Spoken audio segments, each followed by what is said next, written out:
अब गाइस देखते हैं question third of exercise 14.2। Question third क्या कह रहा है गाइस, कह रहा है the following data gives the distribution of total monthly house hold expenditure of 200 families of a village. ये ना गाइस हमारे को 200 फैमिलीज का ना एक्सपेंडिचर दिया हुआ है। एक्सपेंडिचर मतलब कि कितना को खर्चा करती हैं। ये हमारी टोटल 200 फैमिलीज हैं, ठीक है। ये हमें 200 फैमिलीज का डाटा दिया हुआ है कि 24 फैमिलीज 1000 से 1500 के बीच में खर्चा करती हैं। 40 फैमिलीज 1500 से 2000 के बीच में खर्चा करती हैं, ठीक है। ये ऐसे हमें डाटा दिया हुआ है एक्सपेंडिचर्स का, मतलब खर्चे का, फैमिलीज का। तो हमें आगे कह रहे हैं कि find the model monthly expenditure of the families, also find the mean. मतलब हमने मोड और मीन निकालना है इस क्वेश्चन में। तो सबसे पहले देखते हैं मोड। मोड क्या होता है? मोड के लिए सबसे पहले हमें क्या देखना होता है कि मॉडल फ्रीक्वेंसी कौन सी है। मॉडल फ्रीक्वेंसी या मॉडल क्लास कह लो, ठीक है। मॉडल क्लास वो होती है जिस क्लास की फ्रीक्वेंसी सबसे ज़्यादा हाई होती है। जैसे ये सारी क्लासेस हैं, अब किस क्लास की फ्रीक्वेंसी सबसे ज़्यादा हाई है? देखो ये सारी फ्रीक्वेंसीज है, फ्रीक्वेंसी मतलब एफ आई। अब किस क्लास की फ्रीक्वेंसी सबसे ज़्यादा है? 40 वाली की सबसे ज़्यादा, देखो, ठीक है। तो ये हमारी होगी model class. Okay, model class क्या आ गई हमारी? 1500 से 2000। तो अब हम हमारा मोड का फॉर्मूला क्या होता है? Mode is equal to L plus F one minus F nought upon में 2f1 minus F nought minus F2, okay, into में h। तो हमें चाहिए क्या क्या? एल। एल होता है हमारा जो मॉडल क्लास की पहले वाली वैल्यू होती है ना, वो हमारा एल होता है, lower limit of model class. तो एल कितना आ गया हमारा? एल इज इक्वल टू 1500 है, ओके। तो एफ वन क्या होता है? एफ वन होता है मॉडल क्लास की फ्रीक्वेंसी। ये हमारी मॉडल क्लास है, तो उसकी मतलब हाईएस्ट फ्रीक्वेंसी हमारी एफ वन होती है। तो ये आ गई हमारी F one, okay. F one कितनी आ गई? F one is equal to 40। तो एफ जीरो क्या आएगी? एफ जीरो उससे पहले वाली होती है और एफ टू उसके बाद वाली होती है। एफ वन से पहले वाली जीरो होती है और एफ वन के बाद वाली टू होती है। तो हमारी लाइन वाइज बन जाता है ना 0 1 2, ओके। तो एफ जीरो कितनी हो गई? 24 और एफ टू कितनी हो गई? 33। देन हमारा एफ जीरो भी आ गया, एफ वन भी आ गया और एफ टू भी आ गया और एच रह गया।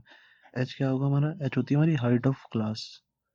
तो हाइट ऑफ क्लास क्या होगी? इन सब के बीच का डिफरेंस। देखो इन सब के बीच में डिफरेंस क्या है? 1500 में से 1000 माइनस कर दो तो 500 आ गया। तो इन सब के बीच में जो डिफरेंस है ना 500 का है, देख लो।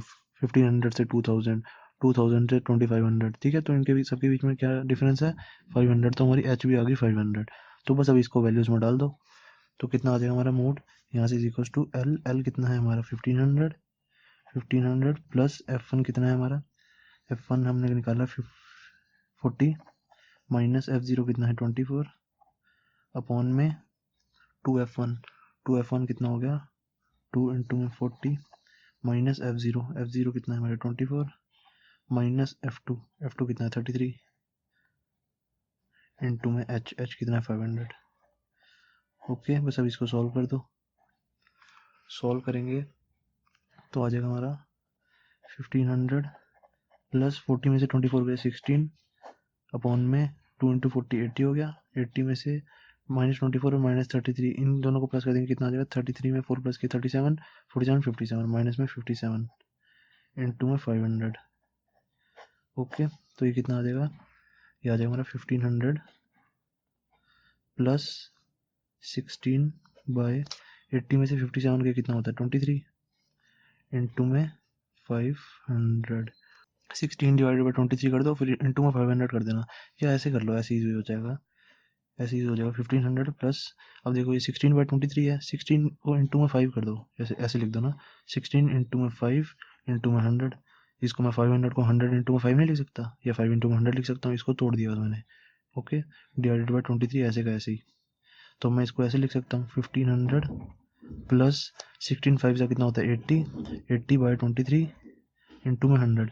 ये मैंने इसलिए ऐसे किया क्योंकि 80 को 23 से डिवाइड करना थोड़ा इजी हो जाएगा, क्योंकि देखो अब हम 16 को 23 से डिवाइड करते हैं तो नीचे वाला बड़ा है, ऊपर वाला छोटा है, थोड़ा ना हमारा थोड़ा मुश्किल हो जाता है। 80 बाई 23 करना इजी हो जाएगा, इसलिए मैंने कर दिया।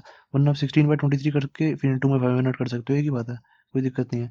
तो 80 को डिवाइड बाई हम करेंगे 23 से, तो कितना आ जाएगा? 23 इंटू में होता है 23 इंटू में 3 पे चला जाएगा, 69 होता है, ओके। बचा 11, फिर डेसिमल, डेसिमल आ गया, फिर 23 इंटू में हो जाएगा, ये आ जाएगा 4 पे जाएगा मेरे हिसाब से, हाँ 4 पे जाएगा। 4 पे जाएगा तो कितना आ जाएगा? ये 92, ओके। बाकी बचा कितना? 18 बचा। फिर नीचे आ जाएगा 0, 180 कितने पे जाएगा हमारा, ये आ जाएगा 23 इंटू में 7 पे चला जाएगा, ये 7 पे आ जाएगा हमारा 161। ओके, बाकी बचा कितना 19। अब ऐसे और करते जाओ ठीक है, थोड़ा बहुत आगे जाता जाएगा जाता जाएगा जाता जाएगा, ऐसे इसके आगे और भी जाता जाएगा। पर मैं ना ज़्यादातर ना, जब हमारा क्वेश्चन भी पेपर में क्वेश्चन आता है तो इतना लंबा कभी डिवाइड नहीं करना चाहिए, ठीक है। यहीं पे बस 2-3 डिजिट आ जाए तो यहीं पे छोड़ देना चाहिए हमेशा हमें, ठीक है, क्योंकि पेपर में हमें और क्वेश्चन भी करने हैं, इससे हमारा टाइम बचता है। इस अगर हम यहाँ पे भी छोड़ देंगे ना तो हमारा नियर बाय आंसर आ जाता है क्वेश्चन, जो हमें क्वेश्चन दिया होता है ना उसके बिल्कुल नियर बाय आंसर आ जाता है। जैसे अब हम बुक में क्वेश्चन मिलाएंगे ना, आंसर मिलाएंगे, तो हमारा नियर बाय आंसर आ जाएगा, बिल्कुल कोई दिक्कत नहीं होगी। तो बस अब 80/23 कितना आ गया, 3.47। तो 1500 प्लस 3.47, 80/23 को मैं 3/3.47 लिख दिया। अब इसको इंटू 100 कर दिया। अब ये डेसिमल यहाँ से हटा देंगे और डिवाइड बाय 100 कर देंगे, ठीक है। फिर 100 से 100 काट दिया मैंने। तो 1500 में अब हम मुझे 347 प्लस करना है, ये 347 प्लस कर दो। ओके, तो आंसर आ गया हमारा 1847। दैट्स इट, ये आ गया हमारा मोड। अब जो पीछे आंसर दिया हुआ है गाइस हमें, वो दिया हुआ है 1847.83। इसके बाद 0.83 भी दिया हुआ है, मतलब ऐसे दिया हुआ है 1847.83। तो अगर आप ये डिवाइड पूरा ढंग से कर लोगे, आगे और ले जाओगे, तो हमारा ये 1847.83 आंसर आ जाएगा। पर देखो 1847.83 और 1847 कोई दिक्कत तो नहीं है आंसर में हमारी, आंसर तो बिल्कुल सही आया हमारा, कोई दिक्कत नहीं है, ठीक है। तो पेपर में हमें ये इतना से फर्क के ना कोई एक भी मार्क्स नहीं कटता, हाफ भी मार्क्स नहीं कटता, बिल्कुल फुल मार्क्स मिलते हैं। क्योंकि हम पेपर में इतना सारा डिवाइड नहीं करते रहेंगे, वो हमारा टाइम वेस्ट होता है, हमें और क्वेश्चंस भी करने होते हैं। तो जितना हमारा टाइम बचता है हम उतना बचाते हैं। ओके, तो ये निकल गया हमारा मोड 1847 कह लो या 1847.83 कह लो, एक ही बात है। तो अब देखो, अब हम चेक करेंगे कि हमारा आंसर जो हमारा मोड आया वो सही आया है या नहीं आया। देखो, अब हमारी मॉडल क्लास क्या आई थी, 1500 से 2000। हमेशा जो हमारा मोड आता है ना, इसी के बीच में आना चाहिए। अगर इसके बीच में नहीं आ रहा तो समझ लो हमने कोई गलती की है। अब 1847 हमारा मोड आया, तो 1500 और 2000 के बीच में आया हमारा मोड 1847, तो मतलब हमारा मोड बिल्कुल सही आया। ओके, तो मोड तो हमारा हो गया। अब हमें मीन निकालने के लिए भी कह रहे थे, तो मीन कैसे निकलेगा, हमें दिया हुआ एफ आई। तो सबसे पहले मीन निकालने के लिए हम सबसे पहले तो मैं एक्स आई निकालता हूँ। एक्स आई मतलब क्लास मार्क। एक्स आई का फॉर्मूला क्या होता है, upper limit plus lower limit divided by 2। ये हमारा एक्स आई होता है, एक्स आई मतलब क्लास मार्क। तो क्लास मार्क्स निकाल लेते हैं सबसे पहले।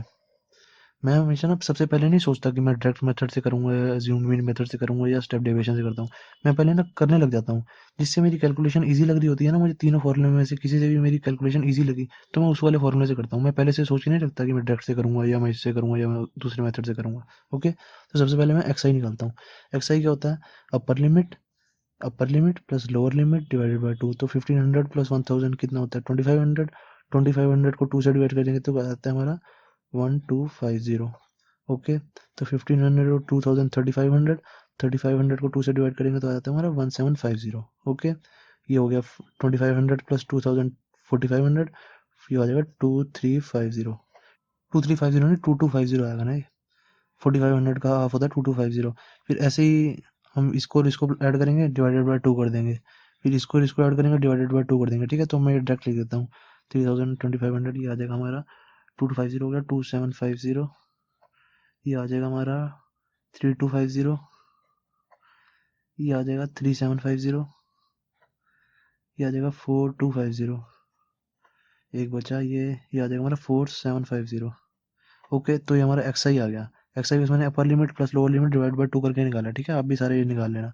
तो एक्स आई निकालने के बाद मैं देखता हूँ कि सबसे पहले देखता हूँ मेरा डायरेक्ट मेथड यूज़ होगा इसमें, मतलब कि मेरे को डायरेक्ट मेथड से ईजी लगेगा क्वेश्चन ये। डायरेक्ट मेथड होता क्या है हमारा, सिग्मा एफ आई एक्स आई अपॉन में सिग्मा एफ आई, यही होता है हमारा मीन निकालने का डायरेक्ट डायरेक्ट मेथड, यही होता है बिल्कुल। तो हमारा एफ आई एक्स आई मैं ना मन में करके देखता हूँ कि एफ आई एक्स आई मेरा कैलकुलेशन ईजी होएगी या नहीं होएगी। अब देखो 24 इंटू में 1250 कितनी बड़ी कैलकुलेशन होगी, मेरे को हर सम डिवाइड करना मल्टीप्लाई करना पड़ेगा। 33 इंटू में 2250, 28 इंटू में 2750, ये तो मल्टीप्लिकेशन मेरी बहुत ज़्यादा हाई हो जाएगी। मेरे को हर हर मतलब पार्ट में मेरे को मल्टीप्लाई करके देखना पड़ेगा। तो मेरा क्वेश्चन तो ये कम से कम भी 20-25 मिनट लग जाएंगे क्वेश्चन करने में, अगर ये डायरेक्ट मेथड से करोगे तो आप, ठीक है। तो मैं कैलकुलेशन करके देखता हूँ मन में कि ये इजीली हो रहा है या नहीं हो रहा। तो मैंने सोचा ये ड्रैग मेथड से तो इजीली नहीं हो रहा भाई, मैं नहीं यूज़ करूँगा ड्रैग मेथड। तो मैं अगले पे आता हूँ, एज्यूम मीन निकालता हूँ। एज्यूम मीन निकालने के लिए सबसे पहले मुझे क्या चाहिए होता है, डी आई। डी आई क्या कैसे आता है, एक्स आई माइनस ए। तो डी आई निकाल देता हूँ मैं। डी आई कैसे निकलेगा, एक्स आई माइनस ए। एक्स आई कितना हमारा 1250 और ए हमें लेना पड़ेगा। अब ए कैसे आता है, कोई भी हम बीच वाली टर्म ले लेते हैं। अब देखो ये टर्म्स हैं कितनी, 1 2 3 4 5 6 7 8, 8 है। अब 8 में मिडल वाला कौन सा होगा? अब जैसे 7 होते तो मिडल वाला हम निकाल लेते हैं, नीचे से 3 छोड़ देते हैं, ऊपर से 3 छोड़ देते हैं, और बीच वाले को हम मिडल टर्म मान लेते हैं जब भी ऑड टर्म होती है। तो अब इसमें तो हमारे इवन है, तो इवन में हम नीचे से 3 छोड़ दो, ऊपर से 3 छोड़ दो, बीच में ये दोनों आ रहे हैं ना, इन दोनों में से कोई भी एज्यूम मीन ले लो, मैं ऊपर वाले ले लेता हूँ ज़्यादातर। ठीक है, तो ये मेरा हो गया एज्यूम्ड मीन 2750। तो एक्स आई कितना है 1250, 125 में से 2750 माइनस कर दो, 125 में से 2750 माइनस किए तो ये आ जाएगा हमारा 12 में से 15 आ गया ये 1500। मैं बस में पता क्या कर रहा हूँ, ये देखो इसका 50 और इसका 50 सेम है पीछे का, तो मैं 12 में से बस 27 माइनस कर रहा हूँ, ये माइनस का आएगा। ठीक है, 12 में से बस 27 माइनस कर रहा हूँ, कितना आ गया 15, बाकी पीछे 2 जीरो लगा देता हूँ क्योंकि 50 में से 50 गया तो जीरो ही होएगा। देखो ना, ऐसे देखो 1250 में से मैं 2750 माइनस कर रहा हूँ ना, तो अब माइनस कर रहा हूँ तो बेसिकली मुझे 1250 नीचे लिखना पड़ेगा, फिर नेगेटिव साइन लगा दूंगा ना। अब देखो 50 में से 50 गया, ये 0 में से 0 गया 0, 5 में से 0 गया 0। ठीक है, अब 7 में से 2 गया 5, 2 में से 1 गया 1, 1500 आया। अब यहाँ मैंने छोटे में से बड़ा माइनस किया तो नेगेटिव साइन तो ऑब्वियसली आएगा ही। तो ऐसे ही अब सारे करो। बस मैं क्या कर रहा हूँ, देखो मैं 50 में से 50 को माइनस नहीं कर रहा, 50 में से 50 की जगह मैं 2 जीरो ही लिखे जा रहा हूँ। बस मैं आगे वाले 2 जीरो में से 27 माइनस कर रहा हूँ। ठीक है, 12 में से 27 गया 15, माइनस का 15, 17 में से 27 गया माइनस का 10, और पीछे बाकी 2 जीरो ऐसे कैसी। 22 में से 27 गया, 22 में से 27 जाएगा तो माइनस का 5 आएगा, बाकी 2 जीरो ऐसे कैसी। फिर 20 ये 30 ये 2750 में से 27 निकालेंगे तो जीरो ही आएगा। ठीक है, मतलब एक ही जीरो लिख दो, एक ही बात है। अब 32 में से 27 निकालेंगे तो 5 आ जाएगा, 2 जीरो ऐसे का ऐसे ही। 37 में से 27 गए 27, 2 जीरो ऐसे का ऐसे ही। 42 में से 27 गए, बस मैं ना इनको माइनस कर रहा हूँ और कुछ नहीं कर रहा। ठीक है, 37 में से 27 गए तो ये मैंने क्या लिख दिया, 37 में से 27 गए तो 1000 आएगा ना बस। 37 में से 27 गए 10, बाकी 2 जीरो 1000 आ जाएगा ये। ओके, 42 में से 27 गए 1500, 47 में से 27 गए 20,000, चाहे आप माइनस करके देख लो, माइनस करना तो इजी होता है, कोई दिक्कत नहीं है। तो डी आई आ गया मेरा। अब मैंने देखा कि डी आई मेरा यूज़ होगा, डी आई से भी कर सकते हैं, कोई दिक्कत नहीं है। 1500 इंटू में 24 करना पड़ेगा मुझे, एफ आई डी आई निकालना पड़ेगा। मैंने सोचा इसको ना मैं स्टेप डिवीजन से करूँगा इसको, थोड़ा जब भी हम इतना लंबा सम हो रहा होता है ना, इतने ज़्यादा मल्टीप्लाई हो रहे होते हैं, तो ज़्यादातर ना स्टेप डिवीजन से क्वेश्चन कर दिया करो, बहुत ईजी हो जाता है। तो स्टेप डिवीजन में मुझे यू आई चाहिए होगा, यू आई क्या होता है हमारा, डी आई बाई एच। ठीक है, तो डी आई बाई एच निकाल दो यहाँ पे। डी आई कितना हमारा 1500, और एच कितना आया था हमारा, एच था हमारा ये हमने निकाला था 500, एच हमारा 500 था।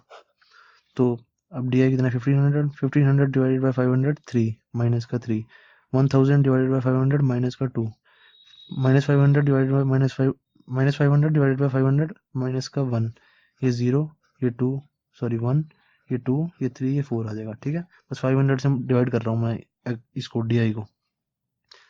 तो अब हमारा एफ आई यू आई निकाल लो। अब देखो अब कितनी इजी कैलकुलेशन होगी हमारी। एफ आई यू आई निकालना है, ये हमारा एफ आई है, हमारा यू आई है। 24 इंटू में 3 करना है, 40 इंटू में 2 करना है, 33 इंटू में 1 करना है। मतलब ये बहुत इजी कैलकुलेशन होगी हमारी एफ आई यू आई से। तो जब भी मेरी ज़्यादा बड़ी बड़ी कैलकुलेशन हो रही होती है ना, तो मैं तो हमेशा स्टेप डेविएशन मेथड से कर देता हूँ, एफ आई यू आई वाले से। तो 24 इंटू में ये 3 निकालेंगे, 40 इंटू में 2 निकालेंगे, ऐसे करेंगे बस अब। तो 24 इंटू में 3 क्या आ जाएगा हमारा 72, माइनस का साइन है तो माइनस का साइन। 40 इंटू में 2 कितना होता है 80, बहुत ईजी कैलकुलेशन है। 33 इंटू में 1 माइनस का 33, ये 0, 28 इंटू में 0 तो 0 ही होगा। 30 इंटू में 1 30, 22 इंटू में 2 44, 16 इंटू में 3, बस ये मल्टीप्लाई करना है और कुछ नहीं करना हमने। 16 इंटू में 3 कर देंगे, ये आ जाएगा हमारा 48, 7 4 ज़ा 28। ठीक है, हमारा ये आ गया। तो अब हमें चाहिए क्या क्या, स्टेप डेविएशन में हमारा क्या होता है, मीन इज इक्वल्स टू क्या होता है, A plus sigma F I U I upon में सिग्मा एफ आई इंटू में एच। यही होता है हमारा स्टेप डेविएशन मेथड। अब ए हमने क्या लिया, ए हमने लेट किया ऊपर 2750, ये रहा 2750 लेट किया, तो यहाँ पे ए की जगह 2750 लिखो सबसे पहले, 2750 plus sigma F I U I. Sigma F I U I हम निकाल लेंगे यहाँ पे, sigma F I U I मतलब हम एफ आई यू आई का सबका यहाँ पे सम निकालेंगे। ओके, अब इसका सम करोगे तो हमारा आ जाएगा ये माइनस का, इन तीनों को माइनस माइनस वालों को प्लस करोगे तो ये आ जाएगा हमारा -185, -185 आ जाएगा, ये आ जाएगा 30, 41, 48 और ये 28, ये आ जाएगा हमारा माइनस का 150। ओके सॉरी, प्लस का 150, माइनस थोड़ा आएगा, प्लस का 150। तो ये -185 में से प्लस 150 माइनस कर देंगे तो कितना आ जाएगा हमारा माइनस का 35। तो ये हमारा सिग्मा FI कितना आ गया, माइनस का 35। ओके, तो सिग्मा FI की जगह क्या लिख देंगे, माइनस का 35 अपॉन में सिग्मा FI कितना आया था हमारा 200। ठीक है, हमें क्वेश्चन में दिया हुआ है कि 200 फैमिलीज है, तो 200 यहाँ पे लिख देंगे सिग्मा FI की जगह, इनटू में h कितना हमारा 500। तो ये 0 से 2 0 गई, बाकी बचा गया हमारा 35 इंटू में 5 डिवाइडेड बाई 2, तो कितना आ जाएगा 2750। अब 35 इंटू में 5 ये हमारा होता है कितना है, चाहे मल्टीप्लाई करके देख लो, जिसको जिसको नहीं आता मैं डायरेक्ट लिख रहा हूँ। ठीक है, माइनस का 175 डिवाइडेड बाई 2, तो ये आ जाएगा हमारा 2750 माइनस का 87.5, तो ये कितना आ जाएगा 2662.5। ठीक है, तो ये हमारा आ गया आंसर। बस मैंने 175 डिवाइडेड बाई 2 को 87.5 लिखा है। ठीक है, इसको डिवाइड किया तो 87.5 आया, तो उसके बाद 2750 में से ये 87.5 हम माइनस कर देंगे तो हमारा आ जाएगा 2662.5। ठीक है, तो हमारा ये मीन आ गया 2662.5। दैट्स इट, क्वेश्चन खत्म।